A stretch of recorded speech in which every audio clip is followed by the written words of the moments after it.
Rob Sesternino and Taryn Armstrong here with another BB23 post-game interview. And today we're talking with Claire Rehfuss. Claire, how are you? I am doing so well. So excited to be talking to both of you. Obviously, I'm a big fan, so I'm excited to get into it. Yeah, very excited to get to talk to you here today, Claire. Just that I don't know if you know, you went number one in the draft that we did before the season started. Melissa took you at number one overall. Wow, I was curious how I was going to do in the draft. I knew that I had a good pitch. You know, you guys are my people. But sorry to Melissa. I guess she is continuing her streak. I don't think she's won any, right? So that was a rough pick. I would have picked Tiffany. I would have picked Tiffany, but you know. I think Tiffany was actually last in the draft. No. What? Last? No. I took her with my first pick, Taryn. Oh, right. Sorry. Good choice. I forgot that Frenchie was last. Yes.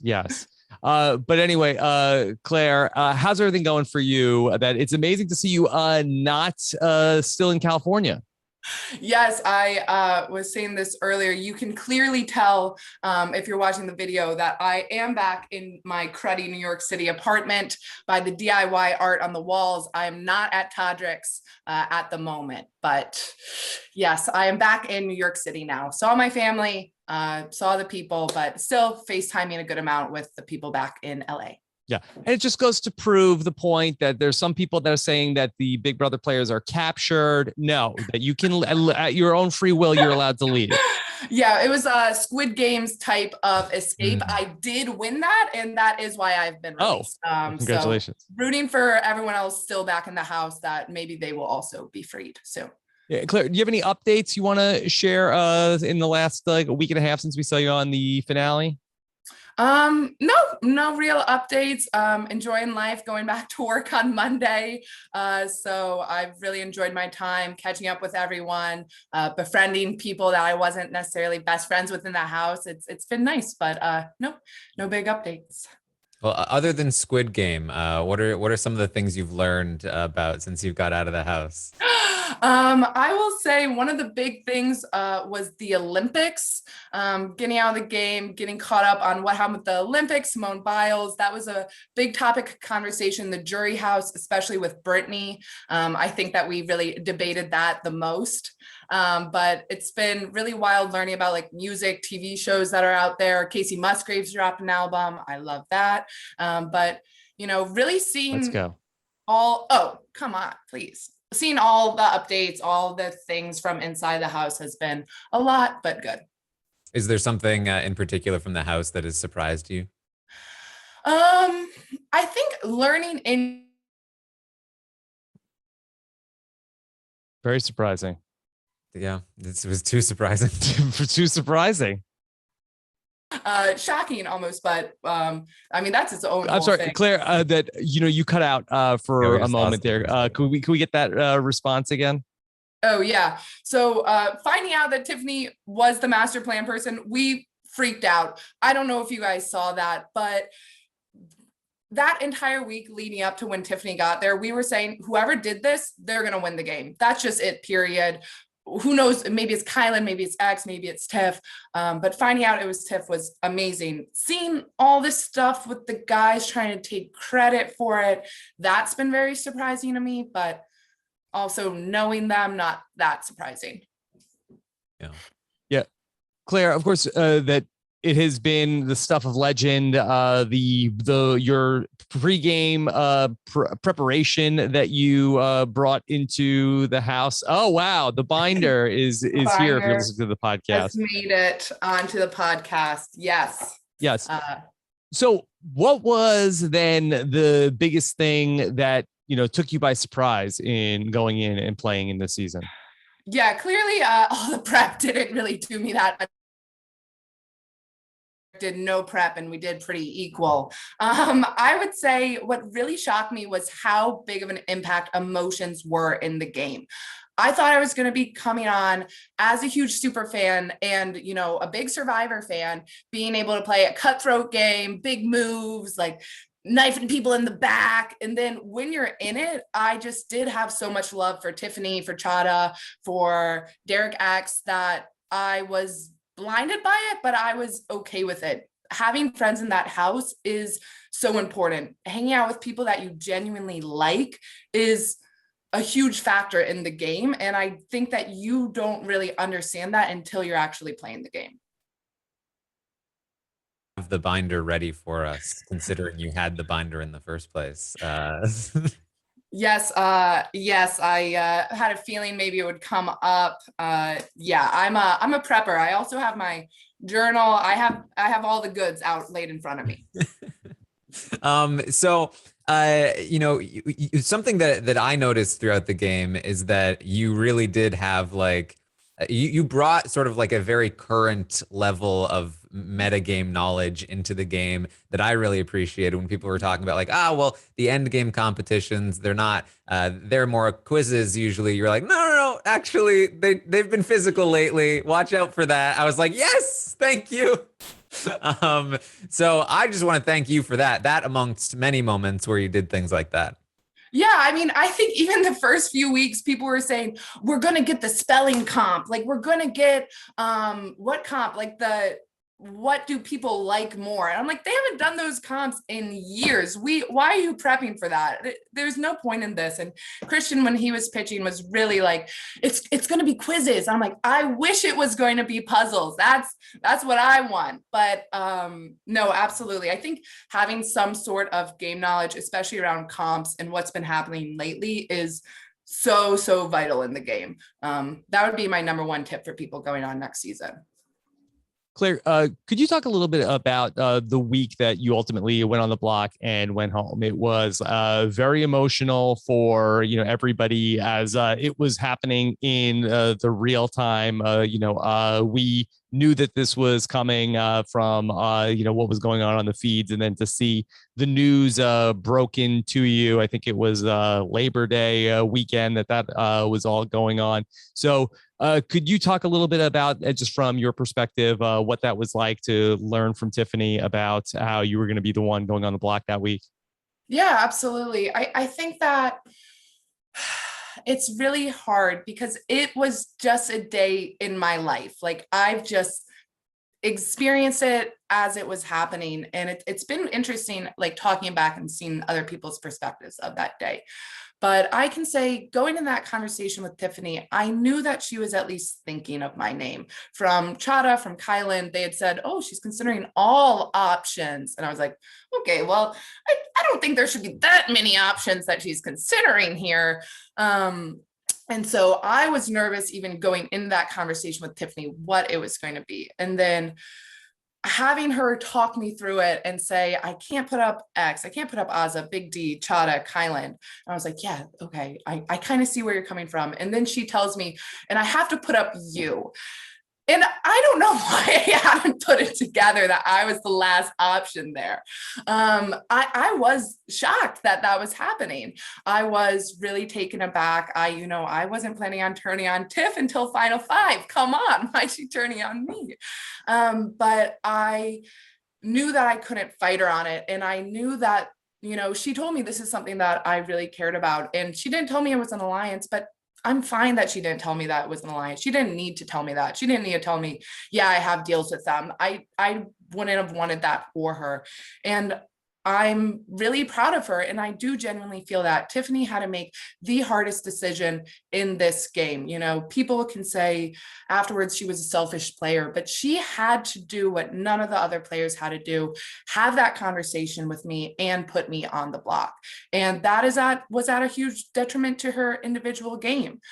And so I respect that so much, and I'm not mad about it at all. And I'm not mad that she didn't tell me about the cookout, because that week having that false hope was so crucial for my game and for me as a game player to know that even when my back's against the wall, I can pitch still. I can campaign and I can fight and I can craft a message that I thought was pretty good. And even though it wouldn't have mattered, I was literally fighting up until I left the house. And I've seen some people be like, she should have just told her, like, why not just let her enjoy her week? But for me, enjoying my week meant campaigning and meant being stressed and meant playing the game until I walked out. So I'm so proud of Tiffany and so proud of what the cookout accomplished. And I'm very happy with how Tiffany handled all of it. Yes. Well, tell me about the coin of Destiny. Oh, interesting. We have some great Julie clips from the season. The coin Some of with you also, yeah. Oh, Yeah. The week you have the coin of destiny, obviously for a long time you've been trying to sort of like target Xavier essentially. But you decide to respect Tiffany's initial HOH, despite the fact that you were not going to be able to compete in the following HOH. Run me through this decision. so the Tiffany coin of destiny, this is going to be me trying the most not to do revisionist history. So coin of destiny, first off, I knew how badly Tiffany wanted this HOH. I had seen her when she had lost before, after Name That Croon, after, every single comp, basically, how devastated she would be. And for this to be my tightest ally, and then I overthrew her, I knew that she was working with X. I knew that she didn't want X to go. I didn't really know how deep their relationship was, but I knew how much she didn't want Sarah Beth in this game. And so just for that fact, I never would have not put up Sarah Beth and Kyland. I thought about wanting X out as well, though, potentially if there's something with veto or whatever. But the issue was X was the third nominee. And I've seen people be like, why wouldn't you put up X and Big D? There's a third nominee here. So any two people, when I was running through scenarios that I would put up, one of them would leave over X. Kai would have left if it was X Big D Kyland. I would never have put Azza up. I would never have done Big D Azza just because I felt so close to Azza in the game. Even me now running it back, I saw no way that I could get X out of the game. It would have been Alyssa, if Alyssa was up there, obviously because of the cookout. So I felt that week, I know I've heard that the clip of me being like, I have agency. My mom has told me about this. I had no agency there, but hindsight, even that week, I struggled a little bit being like, this is just Tiffany's HOH and I won't be able to play next week. But I was also okay with it because I knew the next week was going to be endurance. And that was our guess. And honestly, look, I'm 6 feet tall. I was telling them in casting that I was going to be beasting the competitions. I don't think I'll ever win an endurance in Big Brother. So I was okay with it because I was like, Tiffany, you'll be able to win the endurance. It'll be amazing. We'll get through it. Yeah, what could have been. But Claire, do you think that your flip of the coin, and I forget if you said heads or tails, but you picking that right completely changed the course of the season and ultimately ended up with Xavier winning? Because if you get the coin flip wrong, Tiffany can't play in the HOH the next week. She doesn't have the, inciting incident, which makes the people say, oh, she's a selfish player in the cookout. Oh, she has to pay for what she did. Now that might've just been sort of like, making up any reason to go after Tiffany in that spot because they wanted her out. But that was the one reason they always cite of, oh, we had to take out Tiffany because she got the HOH and she wasn't supposed to. This is fascinating to me. I've never thought about this even once. This is interesting. I picked heads, So maybe you do have some agency here, Claire. I guess, yeah, I cost Tiffany the game. Oh no, Tiffany was my downfall. And in turn, karma, I suppose, I was Tiffany's. Oh no, please don't tell Tiffany this. Hey, in fairness, Chada came up with the plan. Yeah, okay. Oh, yes, the mind behind the mastermind. Yeah. That is interesting. But Chada couldn't have been trying to plot against Tiffany. No. She came up with the plan to have everybody throw you the coin of destiny so that you wouldn't be able to compete in the following week. It's so good. Really, that was also what was shocking. It was a coin of destiny. Like how steamed Destiny. all of the high rollers room was. We did not put that together until I think we left the house. Me and Derek X did not know that Chada didn't play. Like, she just never told us. We were over there like, wow, she still played. That's pretty good. They just really played us so hard. It's really so impressive. Yeah, I guess, I did have agency that, but it was a coin flip, so that's random. So, Did you get to keep the coin? Well, we don't have any of our stuff yet. They took everything. So I have a feeling not, that I won't get it, but I didn't even get to hold it. So, yeah. Claire, when you came out of the house, I don't recall if you talked about this in any of your immediate exit press. No hugs when you walked out of the house. Were you sending a message? I'll hug everybody on finale night. And I don't remember if you did or not. Why did you come to that decision? At that point in the game, I knew that they all wanted me out. And me and Big D had genuinely joked about this whole season. Like, why are we hugging each other? Like, I was telling people even after nomination ceremonies, like, you don't have to hug me unless I'm on the block. And even then, don't hug me, really. Like, I'm not a touchy-feely person. This house was a wildly cuddly house. I had to try to hug people every morning. I'm not a big fan of it in general. I'm not a touchy person, but I just knew that hugs are just genuinely fake. I will see them. They weren't sorry they voted me out. They especially weren't sad that they voted me out, knowing that they were about to go into the cookout in the final 6. Like, I hugged Tiffany. I had hugged Chada before I left, and I told him, I'm not hugging people. I'm rooting for you at the end game. Like, go and win this. Don't make me vote for anyone else. But I wasn't gonna hug Kyland on my way out. Kyland wasn't sad to see me leave. Like, it just felt like it's always nonsensical when people do it. So it really, like, the real turning point in your game, I think was during the end of the sort of the Kyland HOH, when you had been pitching to Tiffany that, like, hey, I don't know if we can really trust Kyland as much as we would like to. And you'd finally broken through to her. Kyland had ended up slipping up and telling Tiffany about Jackpot, that he knew about Jackpot, which meant that Sarah Beth told him. So that, kind of got exposed. And then she was pitching to the aces, like, we need to go after the kings. And that was like, there was a lot of momentum in that direction. And then Tiffany had a dream that night about the master plan, and that's when things really changed and flipped around. Did you notice a shift in Tiffany? Because there was definitely a shift in sort of like how much she talked to you about her long-term plans from that moment forward.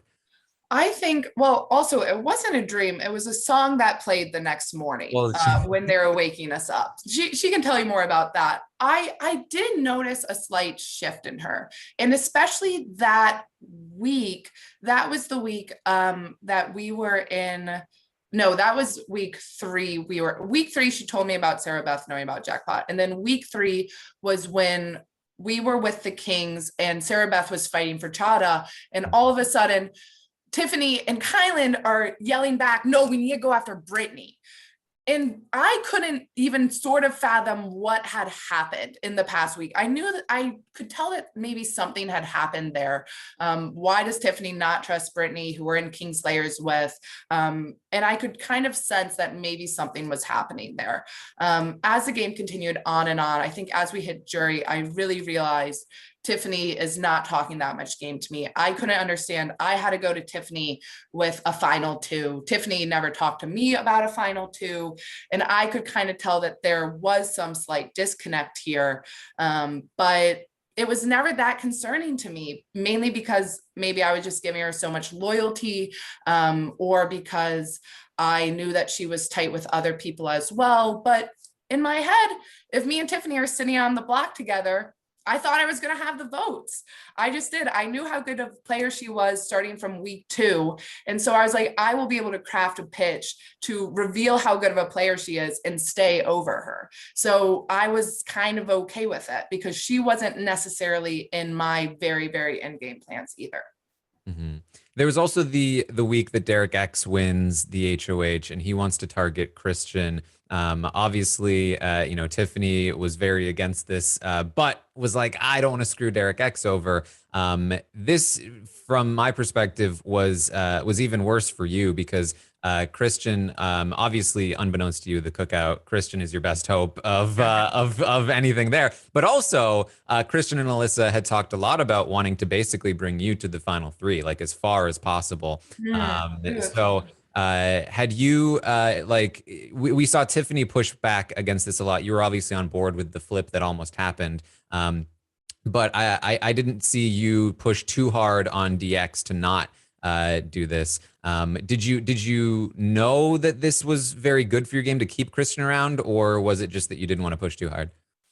I don't think I knew how good it was because I knew that we had this 4 with Christian and Alyssa. But I thought that Christian and Alyssa, I don't know if I was giving them maybe too much credit. I thought that they had this deal with everyone that was in the Royal Flush. I thought they had it with SB and Kylan. I thought that they had it with DX and Chada potentially. I thought that they were making deals all over the place. And I just didn't talk that much game with Christian. I thought between Christian and SB, Christian's tighter with Tiffany and SB is tighter with me. And that's always what I was trying to optimize for, was foolishly when me and Tiffany hit the block together. And so I knew that DX would have been more loyal to me than Christian was. And I also don't think I understood how trusting DX would have been, and we've talked about it afterwards, how trusting it would have been if we had just kept Christian. DX has said, I would have just worked with you guys. Like, I wouldn't have thought anything about it. We would have just kept trucking and been like, oh, well, sort of how he was about us wanting to flip anyways. But I did have a conversation. At one point, me and Tiffany said, we're flipping. We were dancing around the room. We were so excited. Big D Azza come in, the flip dies, and I go and I talk to DX for maybe like 30 minutes about the flip, and he sort of just talks me out of it, especially because I couldn't tell him about why I didn't trust SB with the jackpot. And so from that point on, I was like, okay, Christian just needs to go. So I don't think I realized how far Christian and Alyssa would have taken me. Were there any other things from the course of the season that you were looking back at and maybe like disappointed that you weren't able to pull off, that sort of like with the reveal of the cookout that you maybe got some relief about, like, oh, okay, like that should have worked, but obviously that's why it didn't work? Me and DX, me really trying to flip the Britney Big D vote. Mm-hmm. That is the one thing that made so much sense, because me and DX were really trying to flip it up until we voted. And we were just getting so much pushback. I would see Chada and Tiffany talking with Kylan in a panic. Like I had a feeling they were running back information to him, but I couldn't understand why they didn't want to just talk it out. I mean, what I was afraid of ended up happening. It just wasn't quite what they saw. So I think that is a moment that I really look back on and say, I should have been able to piece it together from this, but it's nice to know that my game read in that situation would have been right. That is a big moment for me.